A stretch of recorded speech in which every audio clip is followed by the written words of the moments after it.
Olá, estamos iniciando mais uma edição do TV Brasilagro, programa produzido pela STZ TV UHF Canal 59, Sertãozinho, Estado de São Paulo. Você pode assistir a íntegra de todos os nossos programas visitando o nosso site brasilagro.com.br.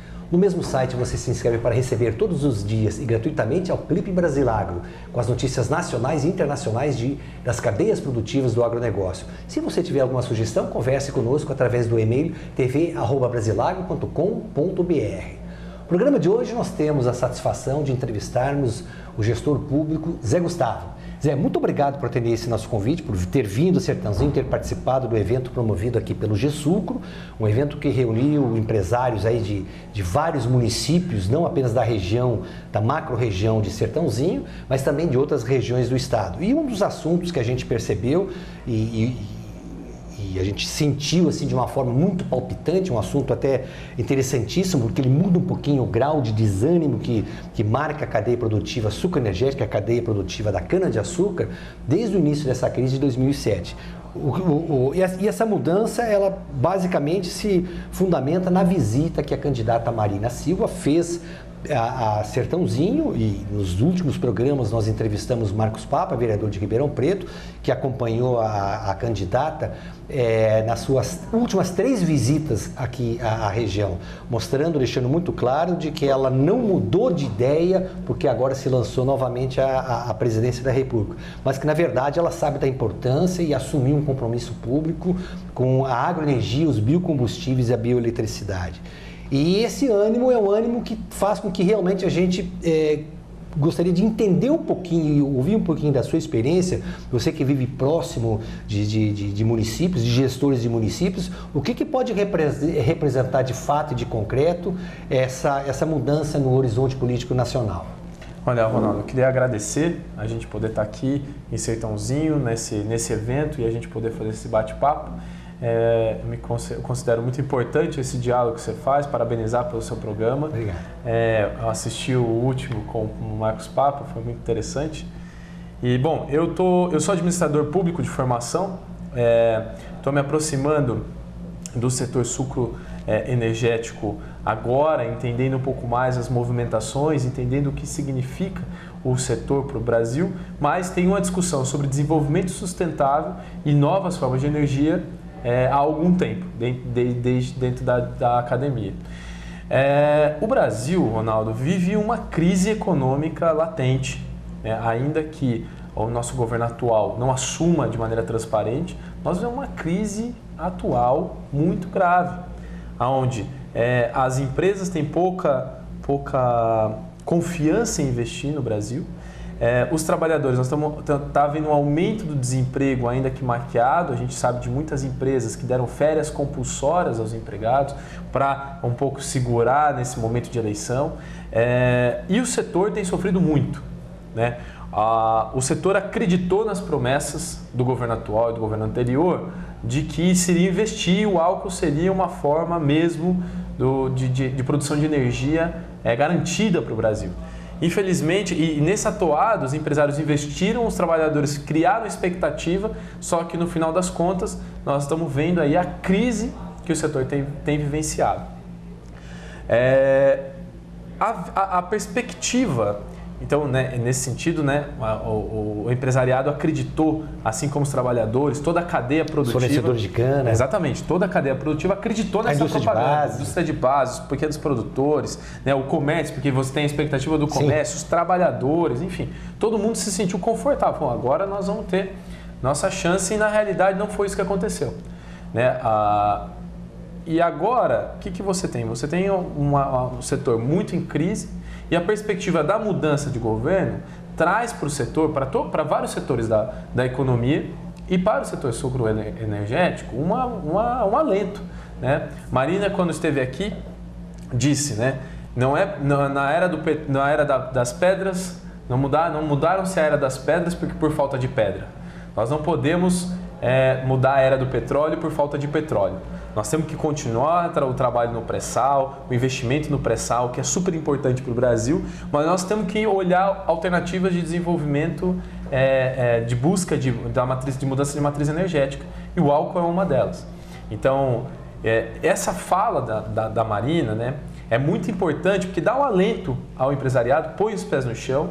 Né? Na fala da Marina, ela fala da dificuldade, da crise que o Brasil está passando, mas bota o pé no chão no sentido de que, olha, existe um caminho e nós queremos trabalhar nesse caminho. Então, botando realmente a transparência. Marina tem trabalhado isso muito há um tempo, que é o seguinte, transparência, se você vê um copo com água, ele é transparente, você não vê nada, você vê do outro lado. Né? A gente tem que trabalhar com visibilidade. Se nós vivemos uma crise, o governo tem que chegar para os empresários, chegar para os trabalhadores e falar, olha, estamos vivendo, precisamos mobilizar esforços para ver como juntos vamos combater essa crise. Não é o que esse governo está fazendo. Então, Marina apresenta para as pessoas, a Marina veio apresentar um caminho de trabalhar em conjunto com os empresários, com os trabalhadores, tanto com a indústria de base, com os pequenos produtores, os trabalhadores, que é muito importante, são eles que movimentam toda a cadeia junto com o empresariado. Né?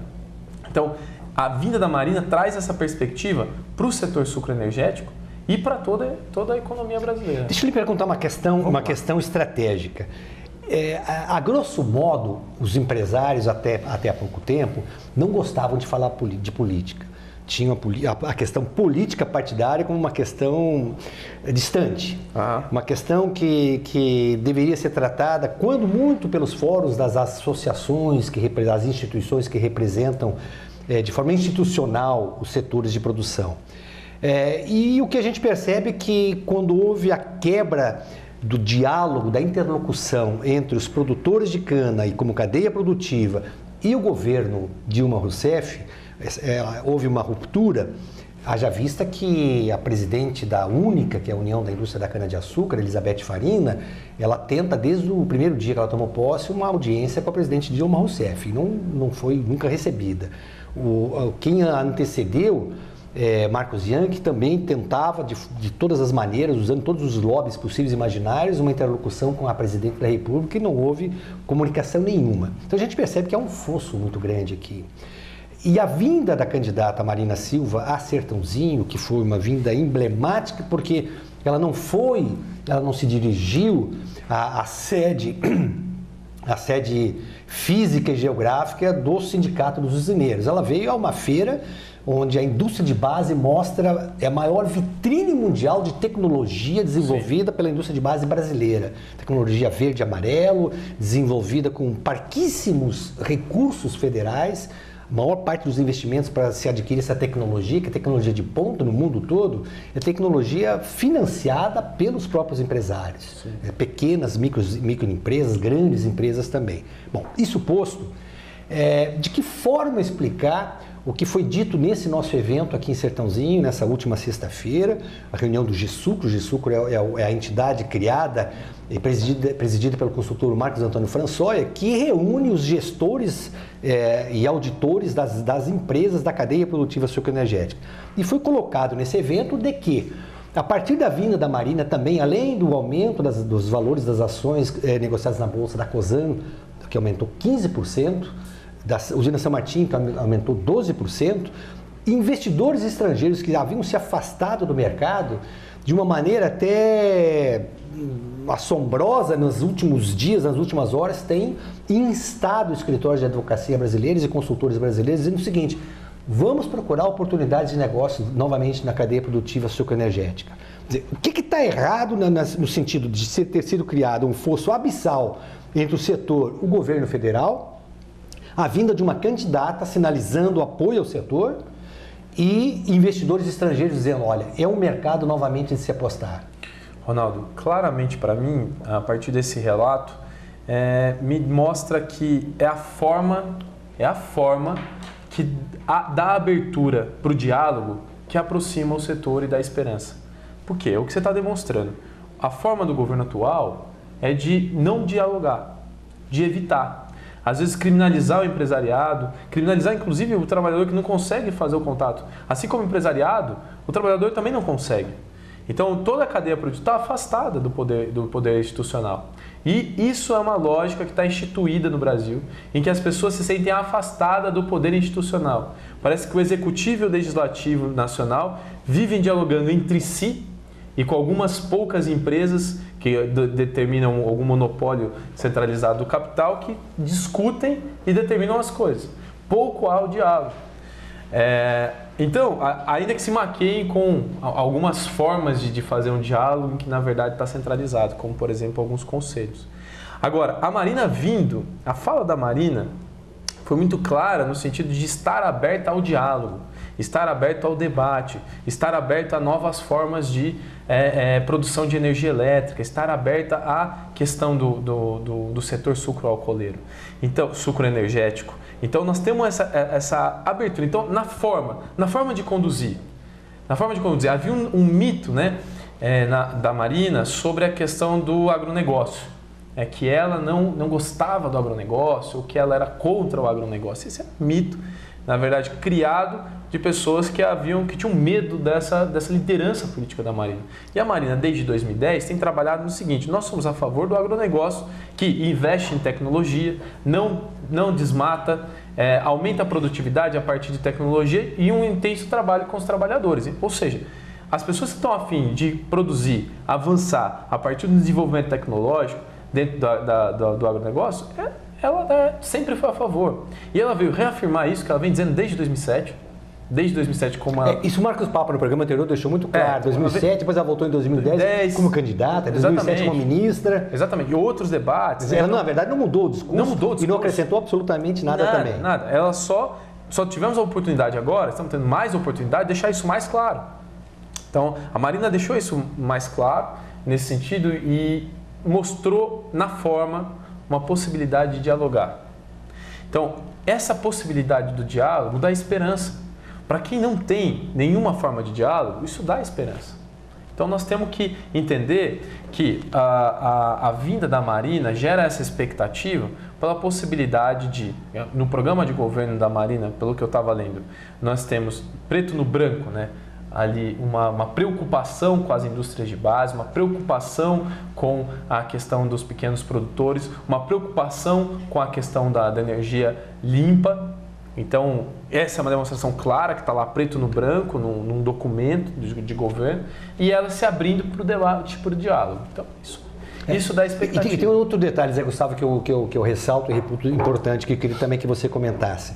Ela foi a única candidata, né, que publicamente reconhece a existência de uma cadeia produtiva sucroenergética. Quer dizer, uma cadeia que foge meramente da questão de usina. Sim. Eu tenho uma usina, é verdade, eu tenho uma usina que tem cana própria, que compra cana de terceiros, transforma essa cana, usando equipamento desenvolvido por uma indústria de base, transforma essa cana em álcool, em etanol, em bioeletricidade e uma cadeia produtiva que gera 2 milhões de empregos de forma direta. Sim, né? Sim. Quer dizer, a Marina, quando veio a Sertãozinho durante a FenaSucro há poucos dias, eu digo exatamente o local para ela vir, para fazer essa defesa desse setor, porque na verdade o que a gente via até então era algumas ilações e muito silêncio em cima dos outros candidatos em relação a essa cadeia produtiva. Sim. Você tem a sociedade nossa como uma sociedade complexa, Ronaldo, a gente tem que entender ela de todos os pontos de vista. Não há um ator social importante, há um contexto em que todos os atores são importantes. Então, o usineiro é importante, a usina é importante, ela é importante para a produção. Mas há toda uma rede, uma cadeia envolvida que também é importante. Então, o pequeno agricultor que tem lá a sua propriedade, que planta a cana, ele é muito importante. Hoje, ele tem um percentual de participação maior do que até os donos das usinas. E que praticam agricultura familiar, porque eles têm aquelas propriedades que são das famílias, herdadas, não é? E trabalham, o sustento vem dali. Sim. A subsistência das famílias é ali, a produção da cana. Na produção da cana. E justamente, você tem também os trabalhadores das usinas e também do setor de base, inclusive também do pequeno produtor gera emprego, e o setor de base, né? A indústria de base, que é extremamente importante para dar como bem de capital para as usinas. Então, você olhar toda a cadeia e o que isso significa para a região, que do ponto de vista do comércio local, do desenvolvimento local das cidades, do desenvolvimento local, do desenvolvimento regional, é muito importante. Então, assim, não é a usina, né? É a usina também, juntamente com toda essa cadeia. E a Marina, trazendo essa visão, é uma visão inovadora. Mas essa visão é uma visão de quem está olhando o todo, numa lógica em que você não tem só um ator. Usando um pouquinho sua expertise de gestor de municípios, de gestor público, Sertãozinho tem uma situação peculiar que não difere das outras cidades que estão envolvidas aí, dos municípios canavieiros do Brasil. Se situam aí em 1.000 municípios canavieiros e 14 estados que produzem cana. Sertãozinho vem tendo uma redução da sua arrecadação fiscal em termos de 10% desde 2007. 10% de receita tributária menor cada ano. O aumento dos índices de ocorrências policiais na mesma proporção, para cima, 10%. A inadimplência dos consumidores de água do município do SAEMA, que é o Serviço Municipal de Água de Sertãozinho, a inadimplência, Zé Gustavo, está em torno de 30%. Os restaurantes e os bares, os carrinhos de lanche, trabalham hoje com uma quebra de faturamento na ordem já de 60%. A indústria de base de Sertãozinho trabalha com uma ociosidade de 60% também. E mais um dado, 30% das lojas do pequeno, grande, médio comércio de Sertãozinho, 30% já fecharam suas portas. Nas principais avenidas, os principais corredores de comércio de Sertãozinho, você há 5 anos não achava uma porta, não achava um prédio dizendo aluga-se ou vende-se. Não tinha mercado imobiliário de aluguel, tudo tomado. Hoje você tem aí uma oferta de imóveis gigantesca. Então a pergunta que eu lhe faço é a seguinte: como mensurar e como avaliar este impacto que uma crise, que é uma crise fabricada, que é uma crise institucional, que é uma crise criada a partir da falta de políticas públicas e principalmente uma crise criada pela falta de respeito num governo presidido por Dilma Rousseff a um setor tão importante economicamente, socialmente e tecnologicamente como o setor da cana? Olha, a questão fundamental, Ronaldo, é que essa crise está refletindo em todo o Brasil. Todo o Brasil. Não temos como avaliar, de fato, a crise se o governo continuar maquiando o que está se fazendo. Não tem como avaliar isso do ponto de vista do impacto da gestão de pequenos e médios municípios, por exemplo, regionais. Você tem hoje no Brasil 5.564 municípios, 89% deles têm menos de 50 mil habitantes e todos eles têm uma prefeitura, uma câmara de vereadores e são responsáveis por prover serviços públicos. A Constituição de 88 colocou isso e colocou como atribuição do Estado, da nação, trabalhar conjunto com esses municípios, o que não acontece. Os municípios não têm amparo de gestão e têm dificuldade financeira.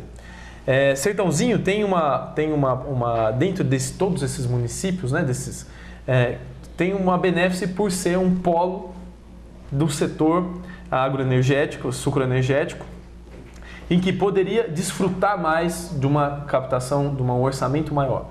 E hoje está sofrendo uma grave crise por causa desse desrespeito e está sentindo na pele uma dificuldade que é inerente a outros municípios. Então, que é uma dificuldade não tanto de gestão e financeira.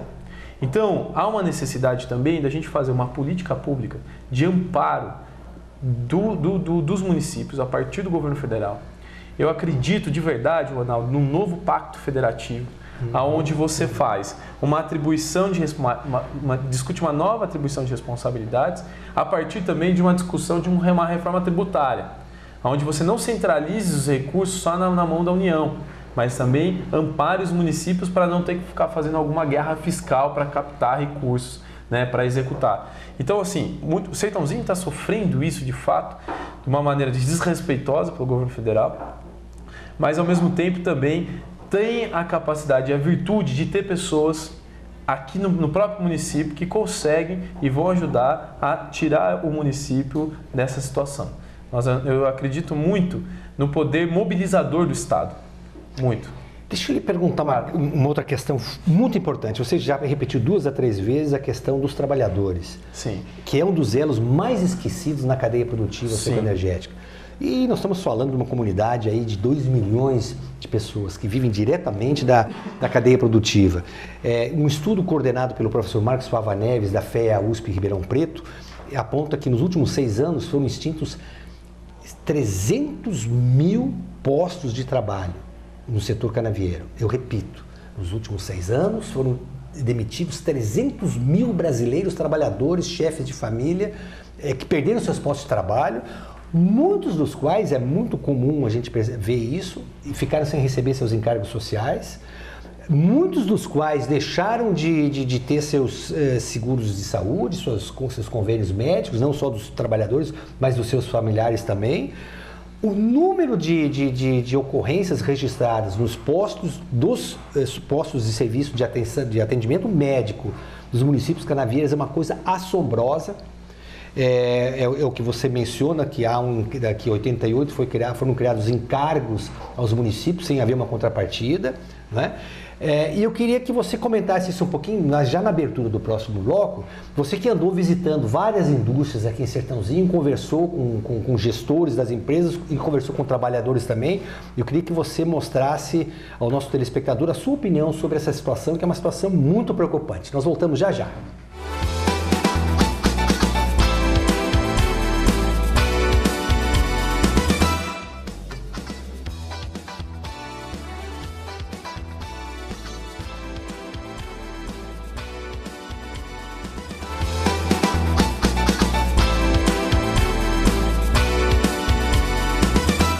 De volta com a TV Brasilário, tendo hoje a felicidade, a alegria e a honra de entrevistarmos o gestor público, Zé Gustavo. Terminamos o último bloco falando um pouquinho da situação dos trabalhadores, falando dos 300 mil trabalhadores que perderam seus empregos no setor nos últimos 6 anos, segundo uma pesquisa da FEA USP Ribeirão Preto, e falando um pouco também aí da visita que você fez aí a várias indústrias de base de Sertãozinho, para sentir um pouquinho a temperatura e o estado de ânimo dos trabalhadores. Esses trabalhadores que trabalham nas suas empresas, que operam com uma ociosidade de no mínimo 60%, muitos dos quais, talvez não nas empresas que você visitou, mas há muitas empresas hoje que têm dificuldades de pagar seus salários. Como tem muitas indústrias também de Sertãozinho e de Piracicaba, da indústria de base, que não consegue demitir seus funcionários porque não tem sequer os recursos para poder pagar os encargos sociais devidos. E o que é pior, muitas vezes, demitem sem ter condições de pagar, porque também não tem pedidos em carteira e acabam negociando o pagamento dessas verbas rescisórias aí em até 10 vezes. Bom, Ronaldo, eu visitei algumas empresas hoje, achei muito interessante o trabalho, a dedicação dessas empresas ao setor, né, uma busca. Agora, eu senti uma expectativa muito grande perante os funcionários, tem um medo de perder o seu próprio emprego, né? Nessa situação de crise. Você olha uma crise econômica aí batendo, os preços das coisas subindo, né, e eles vendo também o desemprego acontecendo, estão muito preocupados. Trabalhadores que conquistaram direitos nesses últimos tempos, que estão aí se fortalecendo. O trabalhador, eu não cheguei a visitar essa vez os trabalhadores da cana, né, na terra. Eu já fiz isso em outros lugares, em Araraquara, em Bebedouro, a gente já visitou os trabalhadores da cana. Agora, os trabalhadores da indústria de base, pelo que eu senti, há um medo, uma preocupação muito grande de perderem seus empregos por causa dessa situação. E também não há nenhuma preocupação, pelo que eu senti, pelo que eu tenho visto, do poder público, do remanejamento desses trabalhadores. Requalificação. A requalificação, a recolocada deles no mercado de trabalho. Não há nenhum programa governamental. Não há nenhum programa governamental que os auxilie. Então você tem, na maioria dos casos, o seguro-desemprego, que dá uma sustentação econômica para a pessoa até determinado momento, mas depois acaba. E aí o que eu vou colocar? Tem uma série de programas, mas estão desarticulados para atender essas pessoas. Então há uma preocupação muito grande. O setor ele é muito importante, Ronaldo. Do ponto de vista, você fez a provocação da questão dos trabalhadores, o setor ele é muito importante para a indústria brasileira. Ele é muito importante para a economia brasileira, mas como em outros setores, você tem empresários que querem aproveitar tanto do recurso financeiro do Estado, quanto dos trabalhadores, da mão de obra dos trabalhadores, para ganhar ainda mais em benefício próprio. Deixa eu interromper, por favor, claro. Zé Gustavo. Nós tivemos recentemente, há poucos dias, uma reunião numa usina importante do estado de São Paulo, interior do estado de São Paulo, usina grande. A discussão era uma assembleia para aprovar um pedido de recuperação judicial. E nós sabemos que o índice de efetivação de usinas que pedem recuperação judicial são já 70 das 400 que nós temos, 70 em recuperação judicial, temos outras 60 que deixaram de moer já. E apareceu, veja bem, na relação de credores dessa usina, um sindicato de trabalhadores. E eu, como jornalista, quando soube disso, me chamou a atenção, porque um fornecedor de cana está ok, está certo, forneceu cana, não recebeu da usina. O fornecedor de insumos está certo, se entregou os insumos, não recebeu, vai entrar na relação dos credores. Um fornecedor de máquinas, fornecedores até de serviços, está tudo perfeito. Não dava para entender como é que o sindicato de trabalhadores aparece como credor. E pasme vocês, Zé Gustavo. Fui atrás do presidente do sindicato e ele me explicou. Nós temos R$200 mil de contribuição sindical que foi descontada dos trabalhadores e deveria ter sido repassada para o sindicato e não foi. Eu tenho formação jurídica também, sou bacharel em direito. Na mesma hora eu falei, olha, você me desculpa, mas isso é apropriação indébita, isso é crime. Isso é crime, previsto no Código Penal. E esse sindicalista teve uma resposta até interessante. E diria até interessante e inteligente, porque ele falou o seguinte, claro que faz falta para o nosso sindicato R$200 mil, mas nós não queremos que essa indústria feche. E nós não queremos ser o pivô, sermos acusados de que faltou parceria, faltou respeito, faltou maleabilidade, faltou coerência da nossa parte para ajudar essa usina. Agora, evidentemente que o usineiro, o empresário que retém contribuição sindical dos seus trabalhadores e não repassa para o sindicato, ele é um criminoso. Ele não é nem mau empresário apenas, mas é criminoso também.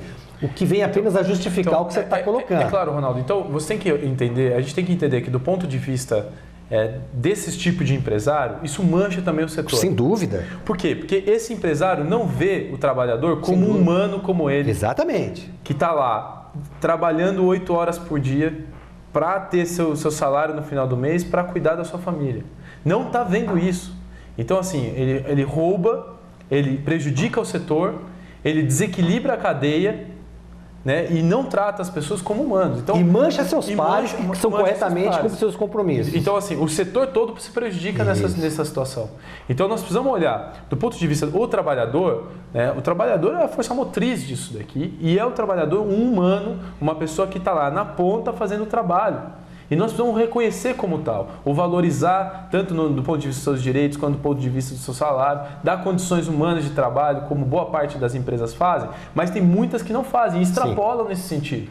Extrapolam e ainda criam uma situação perante o poder público de que estão bem ou que não estão. Enfim, nós precisamos criar uma política também de combate a esse empresariado que distorce... Que na verdade não é nem empresário, não é? Não, Ele não é empresário. É o quê? Eu acho que é um malandro travestido de empresário que entra num negócio para se buscar vantagem pessoal e não uma vantagem econômica e social ou desenvolver uma tecnologia ou atingir um mercado. E é buscar vantagem pessoal em cima de um setor todo e em cima dos trabalhadores. Isso. Né? Porque, convenhamos, não é nada humano quase o trabalhador que está lá na ponta, lá no sol do dia a dia e é escravizado por esses empresários ou não empresários que estão ganhando em cima dessas pessoas. Isso. Entendeu? Então, assim, tanto no setor da produção da cana na ponta, quanto no setor da indústria de base, nós precisamos ter um cuidado e ver o trabalhador como humano, como uma pessoa que tem família, que tem suas preocupações diárias e que faz parte dessa cadeia. ele é setor-chave, central. E há que se preocupar com isso e combater esses empresários, esses donos de usina, de empresas e donos até de produção de pequena escala, que aproveitam do setor e aproveitam das pessoas. O próprio setor deveria rechaçar, as próprias lideranças do setor, os próprios empresários do setor deveriam rechaçar esses maus elementos travestidos de empresários que estão aí, não contribuem absolutamente nada para uma harmonia entre capital e trabalho. Não contribuem absolutamente nada, criam, do ponto de vista da disputa de classe, uma questão muito mais grave, porque há uma exploração do trabalhador de fato e há uma exploração também dos seus próprios colegas empresários. Então, tem uma história que a gente sempre conta, que a gente achava absurdo quando trabalhava com os trabalhadores da cana, de fato, que era a história do soro, né? Que a pessoa tomava, antigamente usava isso, né? Eu não sei como está hoje, mas usava um soro para poder aumentar a produtividade do corte da cana do trabalhador, né? E não pagava-se nada mais para eles, colocava ele nessa situação quase escravizante, entendeu? Trazendo gente de outros lugares para trabalhar aqui na exploração real do trabalho. Isso é desumano. Nós não podemos trabalhar nesse sentido. O setor precisa combater isso, criar situações de trabalho humanas, condições boas, dignas de qualquer pessoa poder trabalhar. Nós tivemos, Zé Gustavo, há 3 anos, a felicidade de gravarmos um programa, depois fizemos um segundo programa, um terceiro programa, com o embaixador Rubens Recupero. O embaixador Rubens Recupero é o brasileiro que ocupou o maior cargo na diplomacia mundial. Ele foi secretário-geral da UNCTAD, que é o braço de comércio da ONU, da Organização das Nações Unidas. E eu perguntava para ele, era um momento que se discutia a inserção do etanol no mapa mundial, o Brasil exportando etanol para o mundo todo, não é?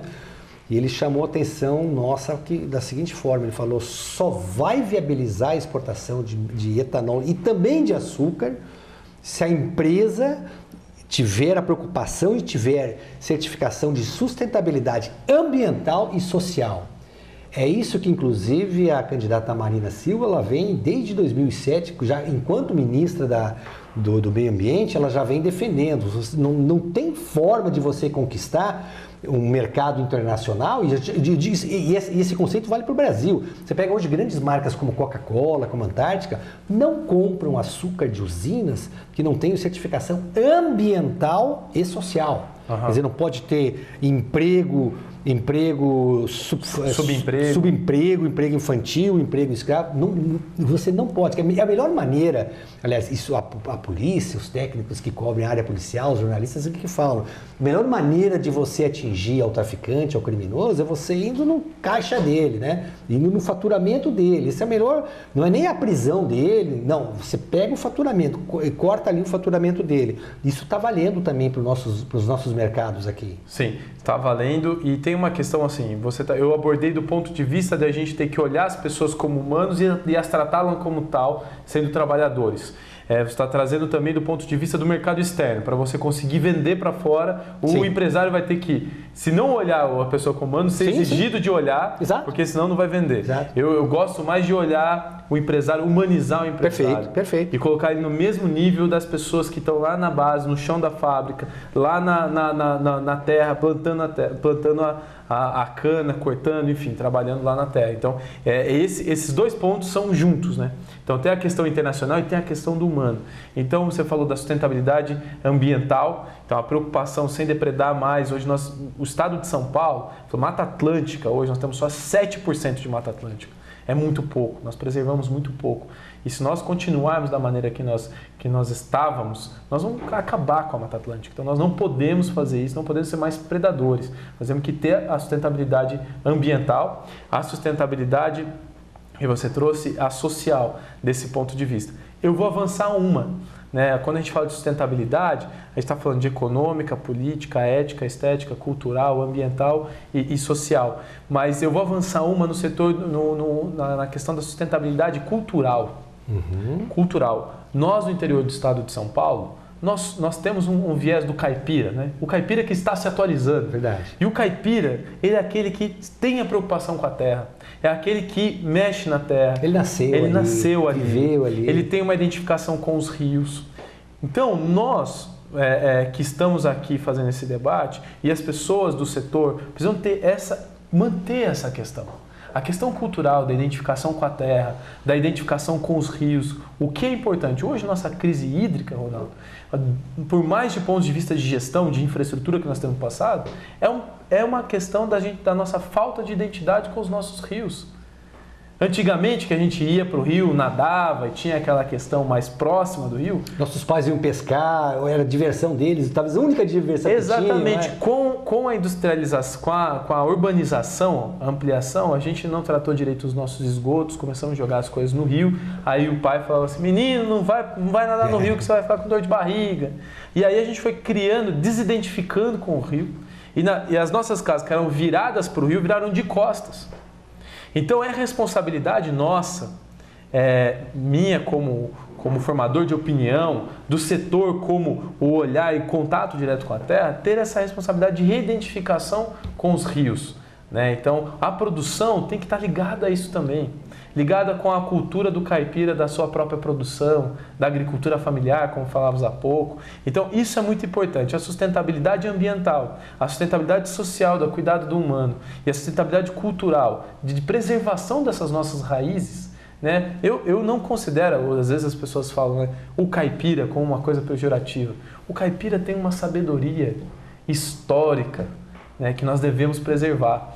E acredito que... Haja vista a riqueza da nossa música, né? Exatamente. Música raiz. Exatamente. Então eu Zé Gustavo, tenho orgulho de ser um caipira assim, atualizado, né? E de dizer que eu tenho terra debaixo da unha, né?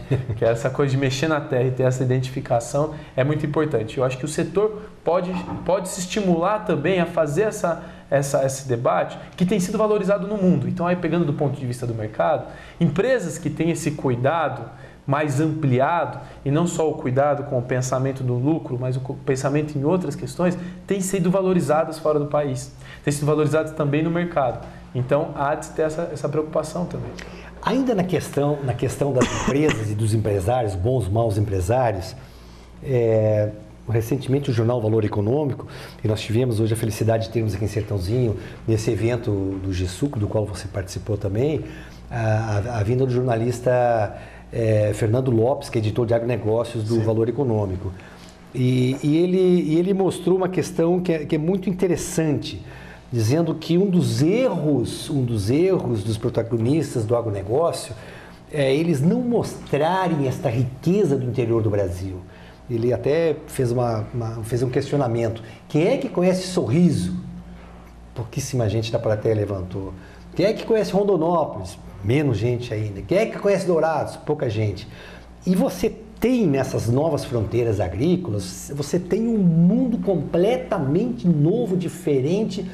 Você pegar um carro hoje, sair daqui de São Paulo e entrar no Mato Grosso do Sul, subir para o Mato Grosso, entrar em Tocantins, é uma coisa tão bonita de se ver, um país tão diferente.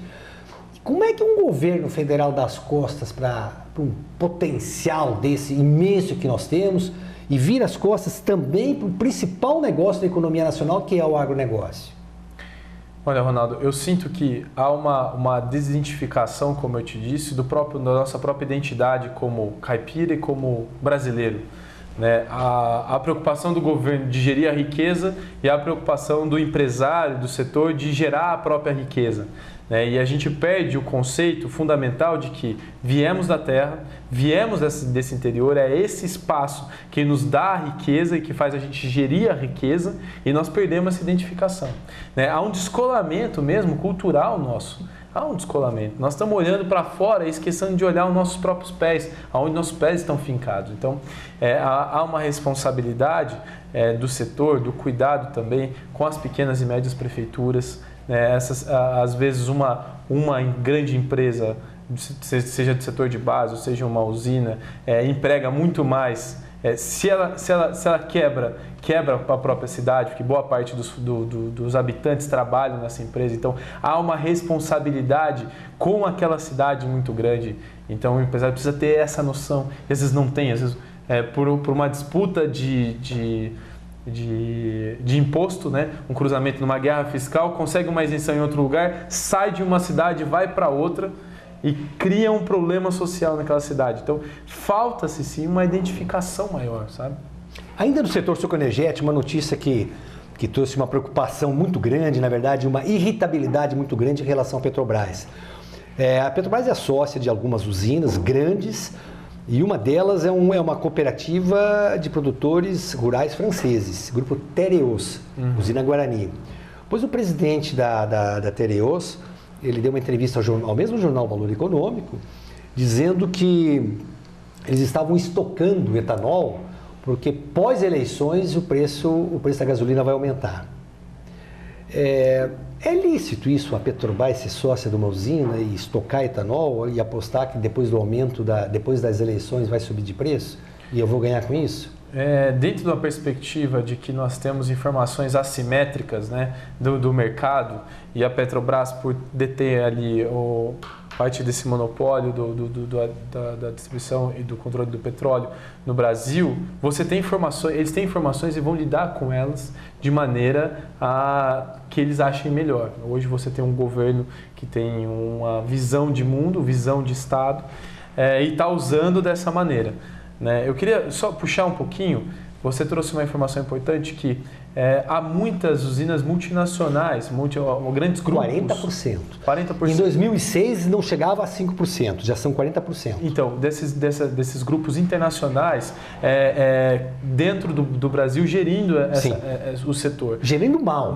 Gerindo mal. Então, não conhecem cana-de-açúcar, as práticas agrícolas, as piores possíveis.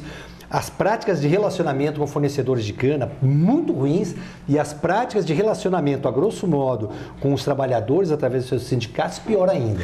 Então, e essas multinacionais, ainda que tragam dinheiro externo e façam essa interlocução, ajudam a criar essa desidentificação nossa com o nosso território. Então, eu creio nisso, eu esqueci de dizer dessa desconexão estimulada também por esse mercado, porque ele acaba pautando o mercado brasileiro. A gente olha as indústrias internacionais, se inspira nelas e nessa inspiração começa a reproduzir formas de ser. E uma das formas de ser é essa desidentificação. Porque, lógico, essas empresas internacionais não têm uma identificação forte com o Brasil. Não tem compromisso nem nada, né? Não há um compromisso nenhum, não há respeito. Exatamente. Então, eu insisto, essa questão cultural é importante para o nosso país. É importante o setor também assumir isso de maneira assídua. Zé Gustavo, infelizmente nosso tempo acabou, mas eu fiquei muito feliz com a sua análise. Ela traz uma reflexão e nos leva a uma reflexão muito importante. A questão do novo pacto federativo essencial.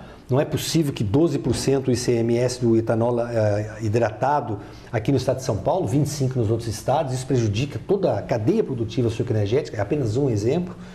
Mas eu gostaria que logo pós-eleições aí a gente pudesse ter o prazer de tê-lo de volta para a gente analisar como é que foi o resultado do primeiro turno e o que pode nos esperar no segundo turno e como é que deve ser o comportamento, principalmente do eleitor, já nesse primeiro turno. Claro, Ronaldo, eu me ponho à disposição, estou aqui aberto, agradeço para a gente poder fazer esse debate, essa conversa, que para mim é muito rica, como eu te disse, eu estou me envolvendo e fazendo essas reflexões do ponto de vista da administração pública, do ponto de vista da sustentabilidade ambiental, social, cultural. E me põe à disposição para a gente voltar a fazer esse diálogo, entender qual é a importância da região para o plano nacional, de acordo com essa nova perspectiva governamental que estamos entrando. Perfeito. Mais uma vez, muito obrigado a você, telespectador, amigo, nossos agradecimentos. Voltamos na próxima semana com um novo entrevistado do TV Brasilar. Até lá, muito obrigado.